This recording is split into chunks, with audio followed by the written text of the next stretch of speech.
Yearning for the good old days that never were.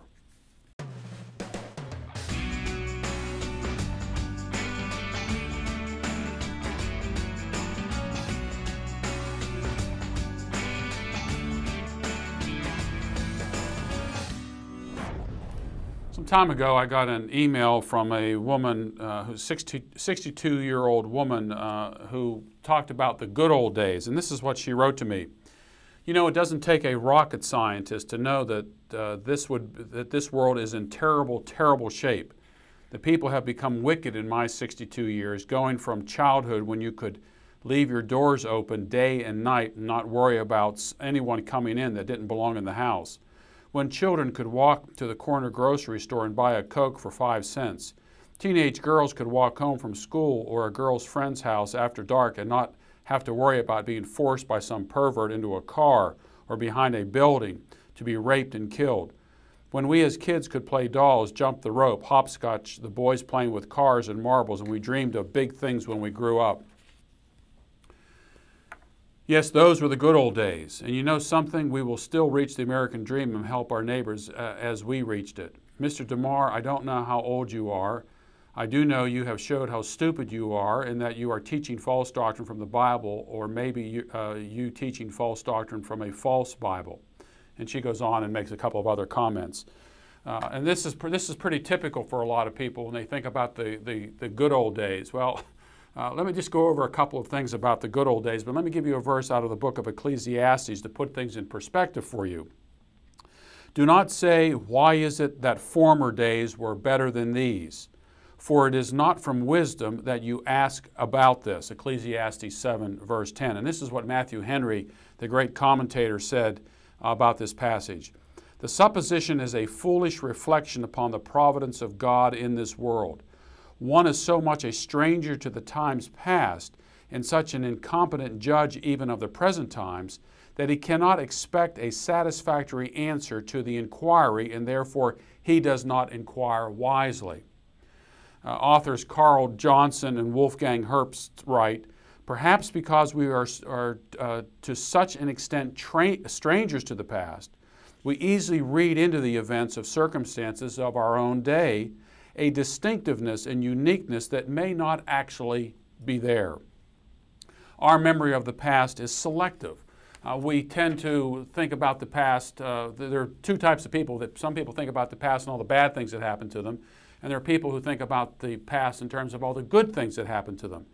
And many people just want to try to remember all the good things, and they don't think too much about the past in terms of the negative things that have taken place.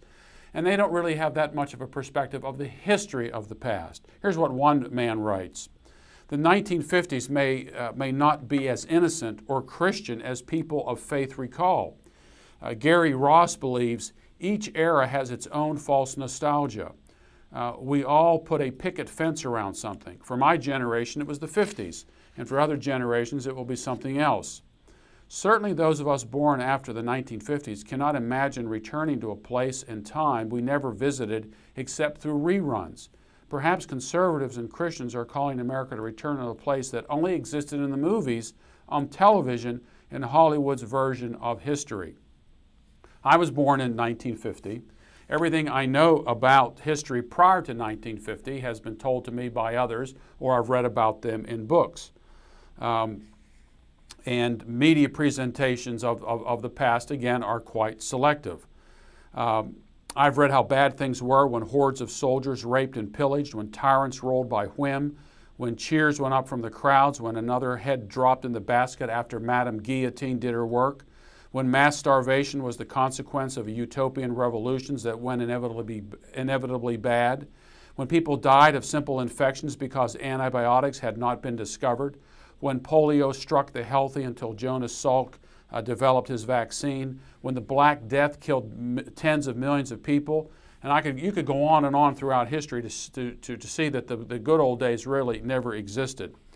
This woman mentioned dolls and automobiles. And my mother grew up without a doll, ever having a doll or the ability to buy one. I remember my next door neighbor coming over, and my mother nonchalantly is telling her about her growing up out in the country. She had 11 brothers and sisters. Her parents were dirt poor, didn't speak English. Same on my father's side. And my mother is telling Mrs. Roser, our neighbor, about how my mother never had a doll. And she had Mrs. Roser in tears because of all of this. There were no supermarkets in my mother's day. The corner store, I remember going to my grandparents' house where there were 2 of them, and you walked to those stores, and they had just the bare necessities of things. My father told us how he had to walk to get a 50-pound bag of flour so his mother could make bread and pasta for the family. And baking took all day long.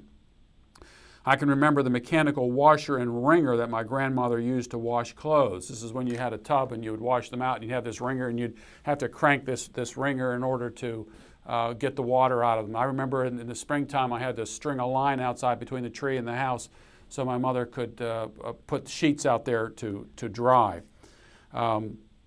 Those weren't the good old days, to be sure. You worked from sunup to sundown. This woman mentions houses with doors and locks. Do you realize how modern it is even to own a home with indoor plumbing and central air and heating? The light bulb was invented in 1879. Before that time, it was candles, kerosene lamps, and dangerous natural gas. The first manned flight did not occur until 1903.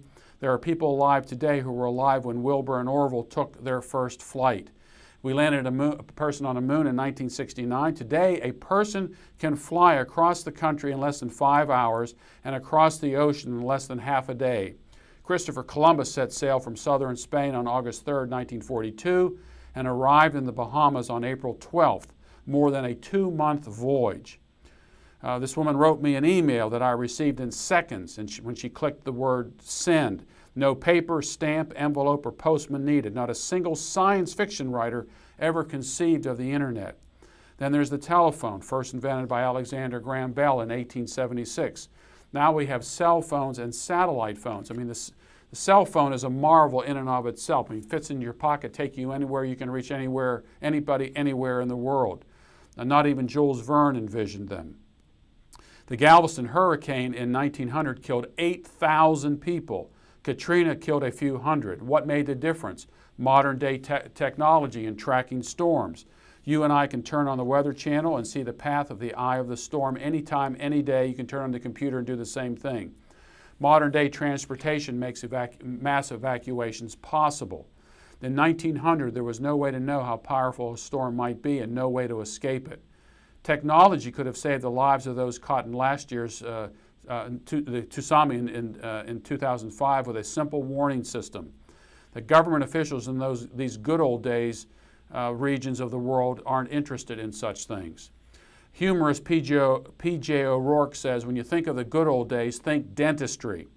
Gary North writes, the greatest invention of the modern world is anesthetics. Prior to 1844, in preparation for an operation, you drank booze until you passed out, hopefully.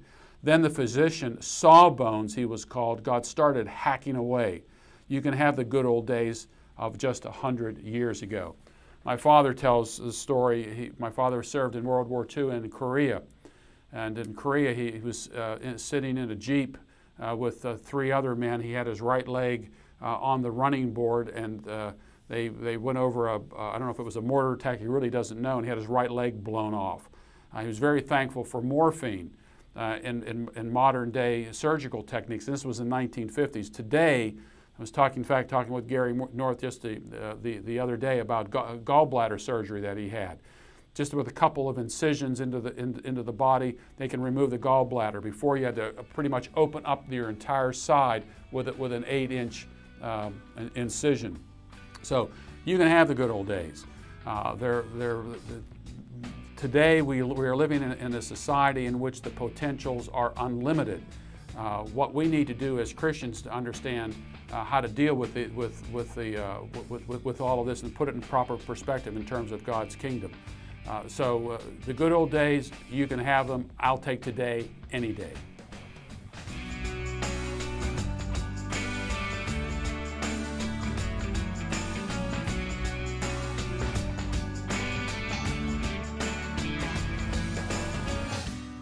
American Vision is proud to present this year's Worldview Super Conference, July 21st through 24th at North Metro Church, Marietta, Georgia.